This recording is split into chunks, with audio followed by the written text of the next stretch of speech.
Hello, everyone. Dr. Frankie Bashan here with another awesome episode from Love, Laughs, and Lessons. And we are currently engaging with matchmakers all over the world. And this is our matchmaker series. And we have an amazing matchmaker that is on today who we're about to introduce you to. And thanks for all tuning in. And I have an amazing co-host too. This sucked. Hold on. Edit all of that. Yeah, Absolutely. the love. Absolutely. Yeah.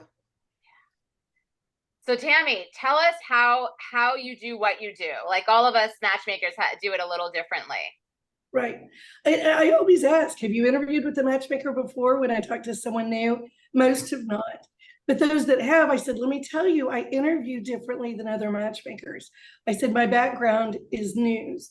I really want to get to know your human interest story first. And then we'll talk about friends, family, exes just briefly, and your dating experience and relationship experience. But at the very end, we're going to talk about the ideal person for you moving forward. And so I don't do sales. I don't qualify them. I'm probably the only matchmaker that doesn't ask how much they make or what they're worth. I don't care. I want to know them as a human, and I want to introduce them to their human. And so I spend a lot of time, other matchmakers will tell you, you overserve and undercharge, but I enjoy what I do. My first career was interviewing people, and now I get to do it for a living. And it's all I do. I simply introduce them to each other based on compatibility, but I take up to an hour and a half to find those compatibility factors. And so it's different than other matchmakers do it. Yeah. Oh, it's so valuable. We do that too. We spend minimum 90 minutes, and Yeah. I still feel like there's so much more to learn as the relationship, right, evolves and develops. Just the relationship starts with between our clients and ourselves as matchmaker, right? So, and I always say, I want to make sure we're a good match. So at the end of my interviews, I invite them to be a client if I feel like I can be successful in setting them up. But if we're not the right match, and sometimes it's very unfortunate because I love them, but I'm sorry, you live in North Dakota. I'm making that up as a little joke. But I just don't have the depth of singles there that would be compatible for you. Do I have singles in North Dakota? Yes. Are you all compatible with each other? No. And if you're insisting on that geography only, I can't do it. And so let's talk about what some of your other options are. So I'll do some coaching, some encouraging, get involved, do advocacy. Think about it this way. I was a straight person, a straight ally coming into the LGBTQ community, wanting to provide a service. Talk about showing up at an HRC gala for the first time. I mean, I didn't even know if I would be welcome. This was 12 years ago. So I said, if I can walk into a room knowing no one and no one knowing me, I can coach you to walk into a room and maybe be your own matchmaker and find your person. Because I don't want anyone to ever hang up from a call with one of us, even if they're shopping matchmakers. I think that's great. But I don't want you to end your search or your process feeling without hope. There is certainly hope. And so I will nudge you. Let's keep in touch. Maybe 6 months from now, all of these lesbians from North Dakota show up.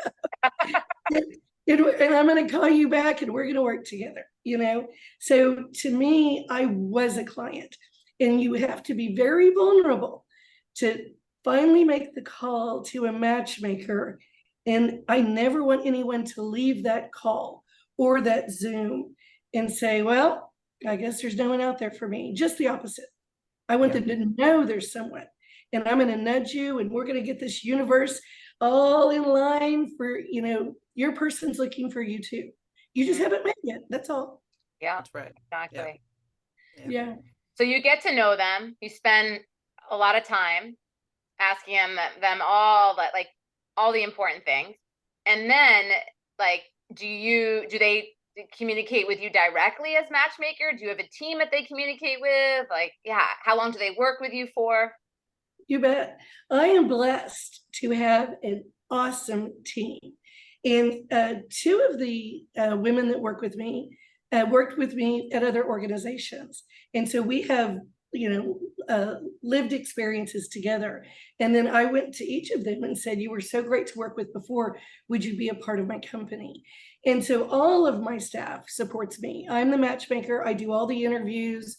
Everyone we introduce has done the interview with me and a background check. So I truly know the singles I'm introducing. And we're not for everybody. Sometimes I do have to decline that maybe I'm not the right match for you, but I want you to talk to somebody else who I think is going to be more what you're seeking. If they're younger, if they're hipper, if they're, more in the queer space or creative space, maybe I'm not the right match, So that's how it all begins. We either work together for the course of a year contract or a 6-month contract. And in that time, I overanalyze and agonize. My staff has told me for the last decade. I overanalyze and agonize who they should meet first, because I want them to have a good experience like I felt like I did. And so it may not be your person, but I want it to be a good experience so that we can do the live feedback calls, so we can really debrief a little more of this, a little less of that. Whoa, he was really, or she was really over the top extrovert. Maybe I want to tone that down, how I described what I'm looking for, And so to refine it from there, I take very personally, because I want to hear you. I want you to feel that you were heard, but I want to hear you and adjust who I think you should meet next based on the key things that you said.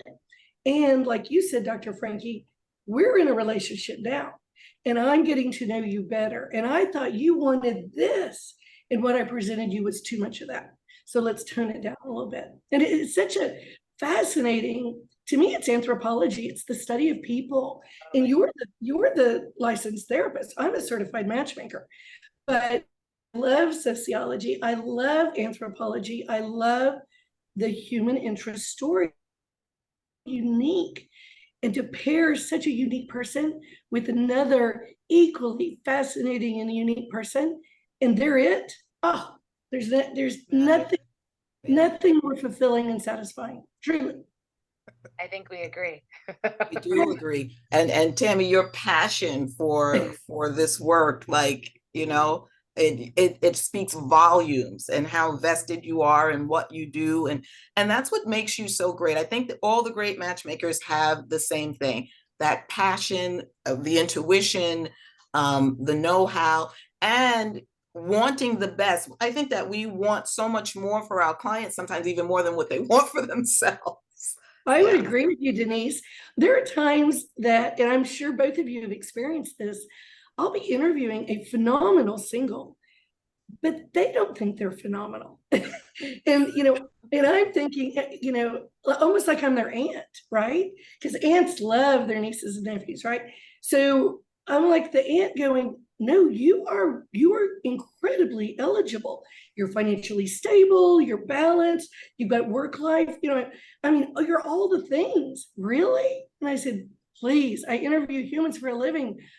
I wouldn't say this if I didn't mean it. So sometimes I think our role, and maybe you guys have experienced this, is to get them to feel how great they are, to bring that to the table, not in a boastful way, but in a secure and confident way. Who doesn't love a secure and confident single? And sometimes it's the opposite, I think. Let's talk a little bit about that. Yeah, I thought I was all that when I hired the matchmaker. I was a little guilty of that, I think, because I thought, well, I'm divorced, no kids. I'm the CEO. I got 2 cars. I bought the smallest house on the block. I love elderly and animals. And so it was the matchmaker that said, you're a little boss lady on the dates. And I was like, what? But I am a boss lady. And they said, yes, but a straight man wants to select your wine or, whatever. And I was like, but he doesn't need to, because I know what kind of wine I like to drink. And they said, and that's your problem. And therein lies you get to. And so it really was the match that became my husband. It was the first time after their coaching, their kind and encouraging coaching, I did learn to change clothes before going to the date. So I felt more like a single instead of a CEO. I learned that. And then it was the first, they said about him, they said he really knows wine, like he collects wine, it's a thing. And I said, okay, so I'm going to try this trick. So we meet at Trulux and for just, drinks and appetizers. And he said, would you like a glass of wine? I said, oh, I'd love one. So instead of saying what I wanted, he said, what do you usually order? And I said, oh, a crema Chardonnay. He goes, you like buttery oaky. I want her to try this. If you like that, you're going to love this. And I thought, fat chance, right? Because I know what I like. And I loved it. And he has been my sommelier ever since. Oh, I love it. Sweet. So you mentioned photos. Do you show photos or are these blind dates? They are blind dates. Yeah. But I describe in great detail. So to me, and I hope you appreciate this, one thing about my company is by design, we are all happily married straight allies. By design, we are not in the community, so we feel like we're more objective observers. And I've tested some different things over the years, but even with some recruiters in the early years, the recruiters would tend to send me who they were attracted to, not what I was asking them to recruit. Mm-hmm. So by not being within the community of same-sex attracted, or however you want to describe it, we're saying there's a lot of compatibility factors here, and I'm going to describe them, but I have instincts that you're both going to want a second date. And so that to me levels, not levels, but it allows for not showing photos because I don't want to waste one of their matches and they don't want me to waste one of their matches. Mm-hmm. So I think they will both choose each other for a second date. Yeah, yeah. It speaks volumes to the trust that your clients have for you as well, right? Because we don't show photos either. And a lot of times we go into deep descriptors. Yes. I mean, I'll use doppelgangers, everything. And I'll say, he's a mix of if you put a Charlie Sheen with that, and I mean, I get way into descriptors.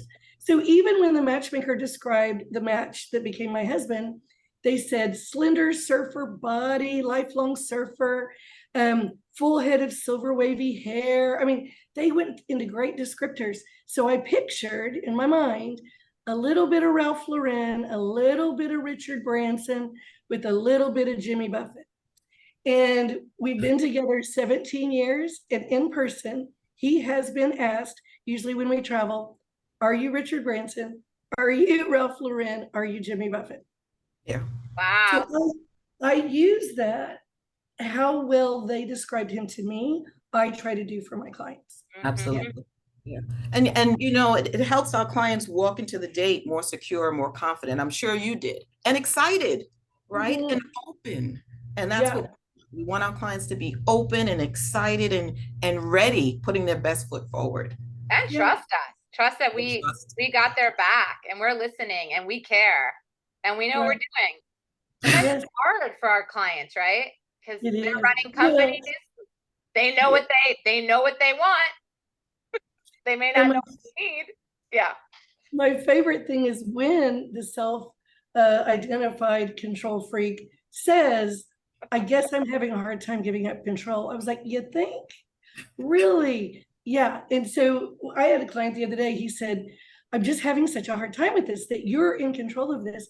And he said, my mother told me to listen to you. I was like, thank her for me, please.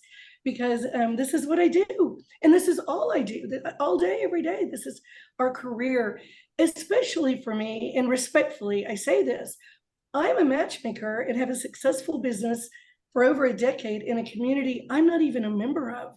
It is even more important to me that I am not only respectful, but driven, but do a good job. And because I want to keep doing this always. And I feel so honored to be a part of the community in the early years when nobody else was doing it other than you, and there was one other company and you and I both know them. And that's a small little circle back then of the huge LGBTQ singles community. And so there's more than enough to go around, is how I look at it. Absolutely. Yeah. And I so appreciate you were one of the first matchmakers I had really collaborated with. Yeah. Because I was so busy, like nose to the grindstone, just doing it on my own, because I didn't do the Matchmaker Institute or anything. This is just, I've been matchmaking since I was a teenager. Right. And I just fell into it. Yeah. Naturally. Well, and what's so interesting, Denise, you even mentioned how we want our clients to go into this. I always have said the best clients have an open mind, an open heart, and they believe they're going to meet their person. Yeah. So here's the rest of the story. I was my husband's third match. My husband was my 30th match. 30th? You went on how many dates in that year? So in the first 12-month contract, I met 15 men. And I immediately signed up again. I had such a positive experience. I was still dating on my own. I was dating 2 different guys on my own. It was a prolific dater. But I would have a date on my own set up. And then when the matchmaker called, I was like, well, move that. Because I wouldn't have hired a matchmaker had I been meeting the quality of what I would have married, the compatibility of what I would have married. Some great guys, but just not for sustainability, right? Yeah. And so when the matchmaker called, I would move whatever. And I just enjoy people, but I enjoyed every one of my matches. Every one of I just didn't have a real negative word to say about anybody. And I always looked at it as, and I wish our clients would do this more too, across the board, is this person in front of you is in the same boat. They're looking for their person. They're boldly putting it out there. They're vulnerable. They're bringing the best to the table. You are too. And so what's some positive feedback about that person? Absolutely. Versus they're not a match. And that's not the energy I need. I need positive energy about, could you agree that this was a quality single? Well, yeah. Well, I mean, what is it that was so quality? Well, this and this and this and this. They're like, huh, but you don't want a second date, really? Okay. Yeah. We're so quick to dismiss. Yes. Right. Write people off. Yeah. What is that? Swipe left? Yeah. Yeah. Left. Instant gratification that we're looking for. Yeah. And we're not taking the time, to build these relationships, these friendships that ultimately turn into something more. I love that you went on 30 dates. I really do. I really do. Who better to interview? Practice. But it's tough to do that, because I know that I get a lot of resistance from women. They don't want to date multiple people at the same time. So I don't know if you find that too with your we have rules to follow. Yes. Oh, let's talk about that. Yes. And so I interviewed men for 3.5 months to design the men's side of the company. I launched the company. So my husband and I are living in downtown Austin, a historic district. And so I'd run my company by day, interviewing men. I had offices downtown. And at night, though, I'd get home from matching men during the day, back to the house, and I would start interviewing lesbians at night. And so for 2.5 months, and I laughed thinking, here we were kind of still new to the neighborhood, newly married. And all they see is a lesbian comes to our house every single night for 2.5 months. I mean, what must the neighbors have thought? Like, that had to look unusual. But what I loved about interviewing them completely separately in these one-on-one focus group interviews, the men defined, if we were really shopping for a husband, this is really how the first date should go. This is how the second date should go. I mean, if we really thought we would introduce him to our family, go on family vacations, be our potential husband, be a potential co-father, co-parent. So the men had their answers that designed the rules. And then when I interviewed the women, it was totally different, which I loved. The only thing, in my objective opinion, was they're both same-sex attracted, but they're totally different, right? So the women would say, we need to kind of slow down a little bit, probably. Maybe the first date should be no more than 2 hours. And I said, well, yes, of course, that's a good first date. And they would say, Tammy, you don't know lesbians, that we can sit there for 5 hours at lunch. And so then I would argue, really? Literally at a booth, at a restaurant for 5 hours? Yes. And I said, you're eventually then talking about, your Aunt Gertrude's gout, and like you've lost the sex. You've lost the sex. So the women came up with their rules, the men came up with theirs, and I love it. So the women, in both sides, we say a first date should be no more than 2 hours, keeping it light, no more than 2 drinks. And then I give them the option whether they want to exchange information on the first date or just wait when they call in with their feedback the next day. Yeah. And when you say keeping it light, what topics of conversation would you consider? I nudge them to start talking about travel. That it's such a great, think about it. I had 30 matches. And so people light up when they talk about it. Either they just got back from, the one they just booked, the one they look forward to, they've always wanted to see, Australia. People light up when they talk about travel. And it worked on my date. My second date with the man that became my husband, he had gone to Costa Rica between our first and second date to go surfing. So on the first date, he was pretty proper as a businessman. But on the second date, I said, oh, you just got back from Costa Rica. And he said, dude, I'm like a goofy left, long footer, blah, blah, blah, blah. I was like, that's sexy. Yeah. So always say, travel is a sexy topic. These are the types of things that you should keep light on a first date. Not about, nothing too serious. That I always say, my goal is for you to have 4 good dates with this new person. What are we going to save till the 4th date? Yep, that's a serious topic.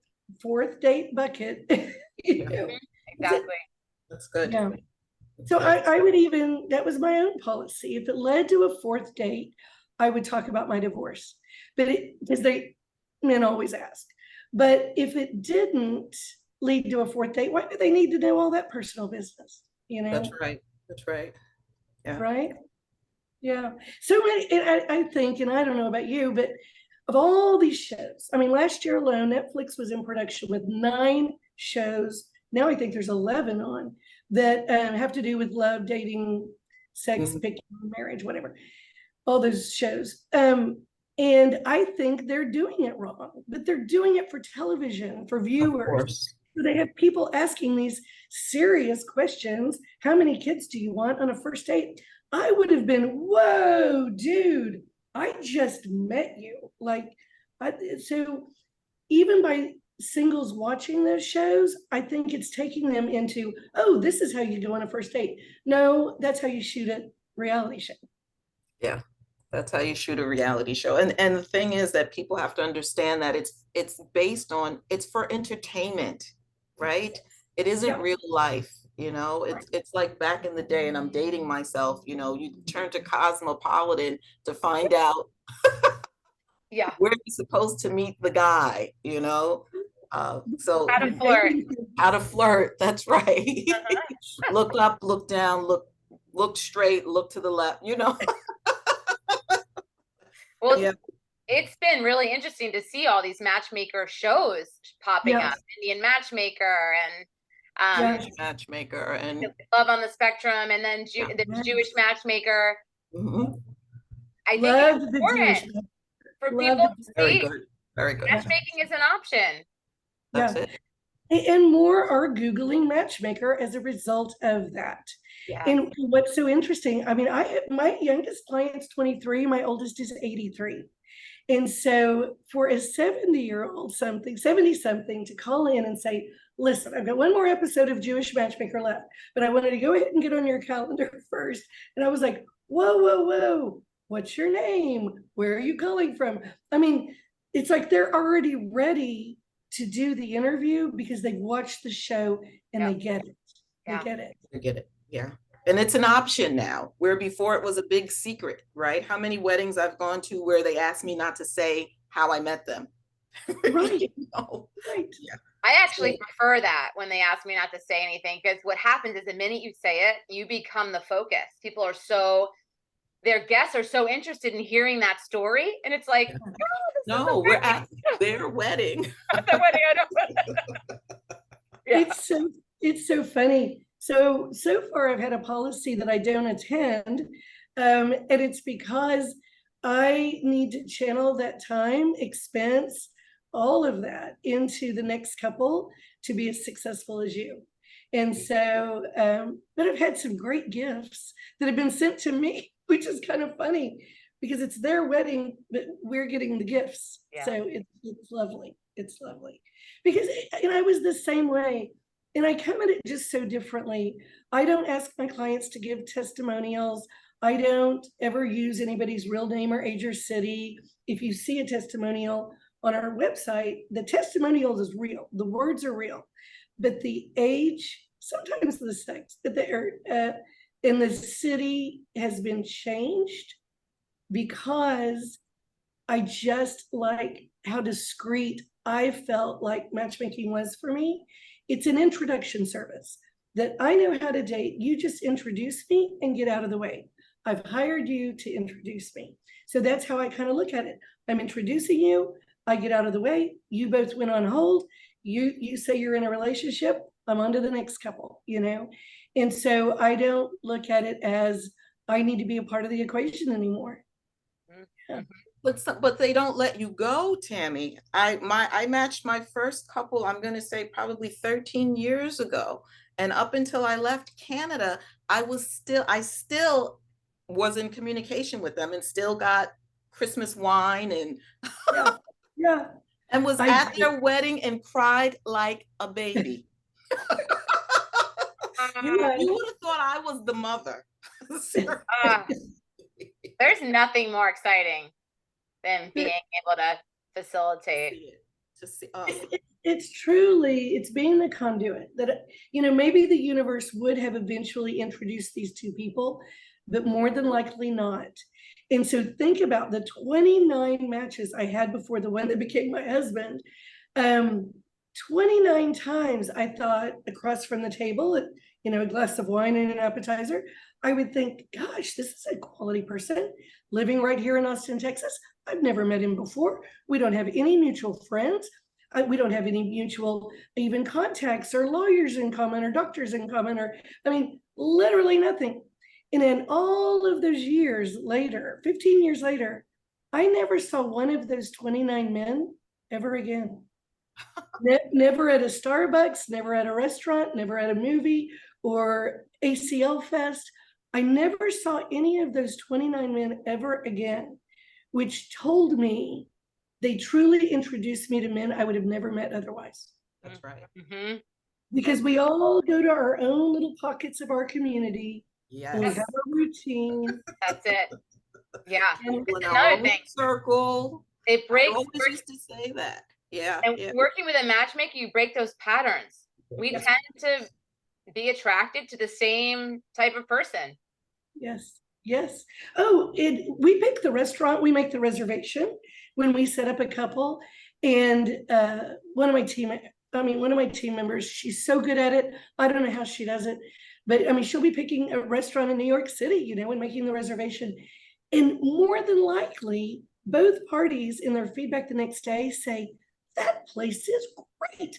I never even heard about it. I didn't know it was there. It's not far from where I live. That's how much we're in our own routines, to where you're never even going to a new place that's right around the corner. And so how are you supposed to meet someone new when you always go to the same dentist office, the same dry cleaners, the same coffee shop? Yeah. Yeah.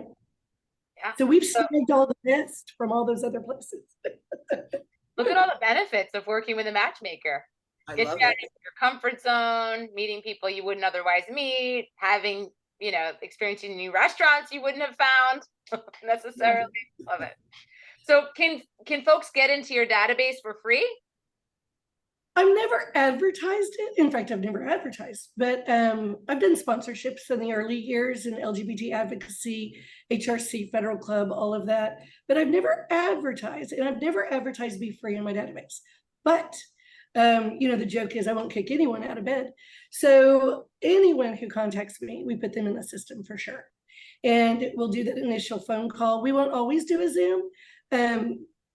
I'll use Nebraska as an example now that I know you're in Nebraska, I've got some singles. I think they're going to be coming in. So I want you ready for when I'm ready to interview you to meet my single, but I'm not going to interview you at this time. Mhm. Yeah. Mhm. And sometimes even the phone call, and I bet you've had this happen, I think the universe is at work. Sometimes even a phone call to a matchmaker, and you, for the first time, just put it out there, what you're seeking and what you're not finding. By the next week, they met someone. And I was like, there's Oh, yeah. there's energy. So I warn my clients when they sign to work with us, I'll just say, the universe, when you're serious and you're ready to commit, you create the space, you're willing to invest the money and the time, it delivers. So be ready. I know it's been years since you've gone on a date that excites you. You may all of a sudden meet somebody, not even by me or my team.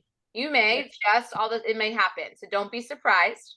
Mhm. Yeah, it does. And I love when clients say, since I've hired you, I'm dating more than I've ever dated. Just like it's raining men, and I love it because I said, you were blocked more than likely somehow, whether it's an energy or whatever in your mind. Maybe it was your own heart. Maybe you had some walls up or whatever. But now that you're really getting ready to hear about my matches, they're seeing it. They see you at the gym, at the coffee shop, at the restaurant when you're getting takeaway. There's an energy about you that wasn't there before. And so I call it soft credit. I'd like soft credit for that, please. And so I think that all things are aligning for you to meet your person. And that's where I go back to, you have to believe. You have to believe. Yeah. And the ideas of laws of attraction, right? Like that's real. Yeah. Oh, I think we put out a scent. I mean, I don't know. I was so ready to meet my person. And I was so happy in every introduction thinking, that's a great guy. Not yet just the one. He captured my attention, but can he keep my attention? And so I talk a lot about sustainability in my matchmaking, that I want somebody, yes, that captures your attention, but that can keep it. So he needs to be as much for you as you are him, that you do couples therapy, you know what it takes. And so I really consider that, especially when they say, nope, he's not the one. I'm like, but for 10 minutes, you just told me how great he was. Please, it's worth a coffee. Saturday morning, you're grabbing coffee, you're going to the farmer's market, and I insist. Yeah, you're doing it anyway. Yeah, yeah. Why not do it with someone who you like? Right. Right. Yeah. Right. Yeah. I always say if you enjoyed, sitting with them and, you walk away feeling like, oh, okay, I'm curious to learn more. Just not sure I'm attracted. Go again. Go again. Yeah. What does it hurt? Yeah. What does it hurt? Yeah. Yeah. I mean, my husband was a nerd on the first date, but I like nerds. But he was a sexy surfer on the second date. Telling stories of surfing in Costa Rica. Had I not ever gone on a second date, I wouldn't have seen that side of it. Because we get nervous. We get kind of rigid, and sometimes we talk too much or we talk too little, or we're just trying to keep it together on a first date. We don't really get a good sense of one another. I think we're just barely just trying to get through and not say something really silly in our mind. Stuff's going on in your life. Out of all of my matches, I was ever only going to pass on one, and it was the one that was my husband. And I was only ever going to call the restaurant and cancel, and it was him as well. And so it was my matchmaker that talked me into it, because I said, he's been married twice before, no kids. And then I asked questions, and the answers were pretty intriguing. And then it was a torrential rainstorm, and I was running late, and I have naturally curly hair, and I had this going on in a white pantsuit. I mean, it was a horrendous day. And I sat there at valet parking in my Jeep and thought, I'm just going to call the restaurant and cancel. And then I thought, I'm here, I might as well go, and that's the one that became my husband.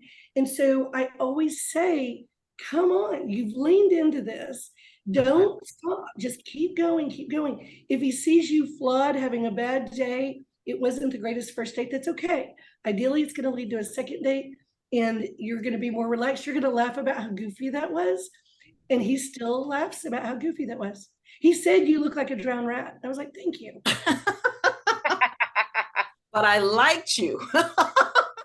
Yeah. But I enjoyed our conversation. And I took his wine recommendation. So there you go. And you were open to what the matchmaker's feedback. Yeah. This is important for people to take away from. Yeah. Right. Yes. This is like, be open and trust us. Yes. And life is just that. It's different all the time, and we show up differently all the time. And so there's so many aspects of ourselves that we don't allow room for, grace for, So had you not gone because the hair was poofy and it was raining, so kudos. Well done, Tammy. Yeah. Love it. Love all of this. So Tammy, how can folks find you? So h4m.com, and feel free to phone in to make an inquiry through the website, email us. Everybody asks, what does H4M stand for? And I bought the domain because the men's company was going to be called He's For Me. And when I put it all under one umbrella, we changed the logo to where the number 4 looks like a giant L in the center, giving the ladies a little high profile there. So for the women, I say it can stand for Here's For Me, and h4m.com. And we're in the office all day, every day. People are astounded that we actually answer the phone, but we do. And we try to talk to you that day, have an initial phone call and see if it leads to an interview. Awesome. And what about social media? Can they find you on there? Yes, another team I'm so blessed to have. I have an LGBT PR team out of LA. And so they make sure I am updated on my Instagram, Twitter, Facebook for h4m.com. So it's H4M Matchmaking, all one word. And you'll find us through all of those methods. But it's all the teams that support me so that I can do the matchmaking. I love it. Well done. This was such a pleasure. Yes, I finally get to, after so many years, get to meet you. I know, truly. Well, I follow you on social, from your TED Talk to your videos and whatever. I learn a lot from you as a straight ally. And I will tell you, I have become the overall thing at my 10-year anniversary. The PR team said, what's the main thing? And I said, I have become so much more body positive, sex positive, learning from LGBTQ singles. I didn't think I was going to gain from this, but it's good in a marriage, So I encourage even all my straight ally friends, and I say, you need to read some more. You need to learn some more. You need to watch some videos, because there's a lot more freedom and authenticity in LGBTQ singles that we straight people could learn from. Absolutely. And I say this all the time. We're all queer. We just don't admit it. Yeah, well, we're all somewhere please. I had a crush on Shane in the L Word too. She was my first girl crush, Ruby Rose. There's a continuum, people, in gender, sexuality, libido, desire, all that. There's a range. It was Ruby Rose in Orange is the New Black and Shane in the L Word. And so I would tell some of my straight, really buttoned up friends, I said, you really should watch and read a little bit more and learn from the community that now has more freedom to be authentic, but live out loud, and there's a lot we could all learn from each other. It really is, to me, taking a really sometimes straight community and bringing them along slowly and gently until they're comfortable with where they are, especially with the youth that's coming up. We have so much to learn from all of them. Oh my gosh, so much to learn. The other day, really quick, because we got to wrap it up, but I was shooting something for TV, and one of the millennials or one of the younger generations were like, well, what can Dr. Frankie, what can we learn from your generation? And I was like, actually, I don't even know how to. I mean, I just like drew a blank. It's like, we really have a lot to learn from your generation, and I don't even know how to answer your question right now. It just, yeah. So anyway, thank you, Tammy. Thank you, Thank Tammy. you. Thank you for having me. I admire, respect both of you, your years in matchmaking and your work. So everybody keep up the good job and the introductions, and everybody wins in the end. Absolutely. Yeah.